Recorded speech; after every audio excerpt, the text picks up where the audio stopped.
In this video, I will show you every player that you need to succeed for FanDuel's Thursday Night Football single game slate in this Floridian showcase. My name's Quick Pick Nick, and having simulated thousands of different combinations of 5-man lineups, here are your locks and lotteries for Thursday, September 24th. If you like fast-paced calculated content like this, subscribe and stay tuned for more lineups throughout the season, including videos for Sunday's games dropping on Friday, Saturday, and Sunday. To start off this lineup with a lock at MVP, my model recommends taking the stash himself, Gardner Minshew. After sending Nick Foles to Chicago and announcing that Gardner Minshew was the Jaguars' guys, there were definitely some questions coming out of Jacksonville as to whether this was the right decision. However, after seeing the Jaguars' first two games of the year, it became clear that Gardner Minshew can be the future of the franchise. Minshew opened the season with a 95% completion rate, the fourth best completion percentage in a game of all time, and followed that performance with almost 350 passing yards in week 2. Miami seems to be an even weaker team than anybody Jacksonville's faced all year too, so Minshew will have an easier time exploiting the Dolphins' weaknesses as he shows why he earned his spot as the Jaguars quarterback. Following our MVP with our second lock, my model selected the opposition to the stash, the beard of this competition, Ryan Fitzpatrick. Minshew and Fitzpatrick are really the only two players you can consistently count on to score a solid amount of points in this slate, and my model reflects this sentiment.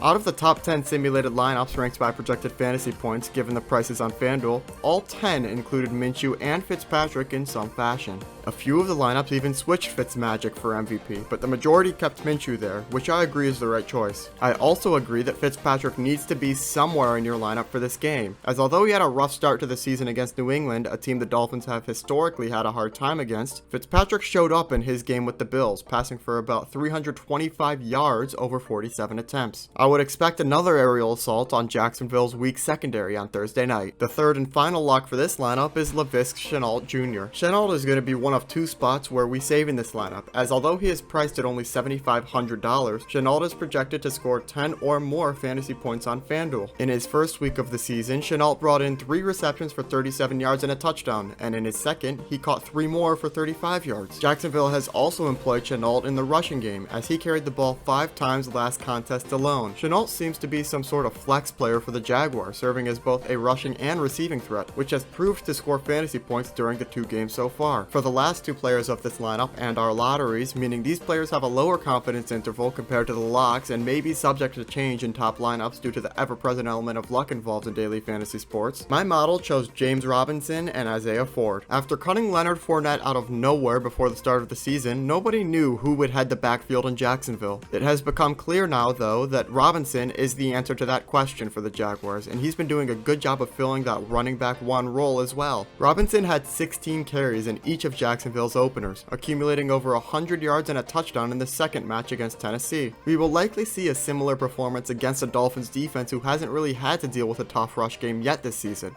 having only played the Patriots and Bills so far. For the final player of this lineup, Isaiah Ford made the cut because he's the best we could get given the remaining budget. We already know that Minshew, Fitzpatrick, and Shenault are locked into this lineup, as the former 2 will likely outperform anyone else by a large margin, and the latter is the best spot to save. And Robinson is a good pick because there is a decent drop-off of projected fantasy points comparing him to the next best options. Ford could still have a big game though and shouldn't be counted out just as a random choice, as Ford was targeted 9 times against Buffalo, pulling in 7 of those tosses for 76 yards. If Ford can have a similar performance Thursday night, the receptions alone would justify taking this player for his price. Top that off with 10 yards per carry and you've got yourself a cheap wide receiver to nicely round out the lineup. That's what my model was able to come up with for the Week 3 opener single game contest on FanDuel for Thursday Night Football. If you enjoy these lineup builders, be a friend, tell a friend. It helps more than you could imagine and grows the Quick Pick Network. This has been Quick Pick Nick, the intersection for sports, data analysis, and speed. Thanks for watching.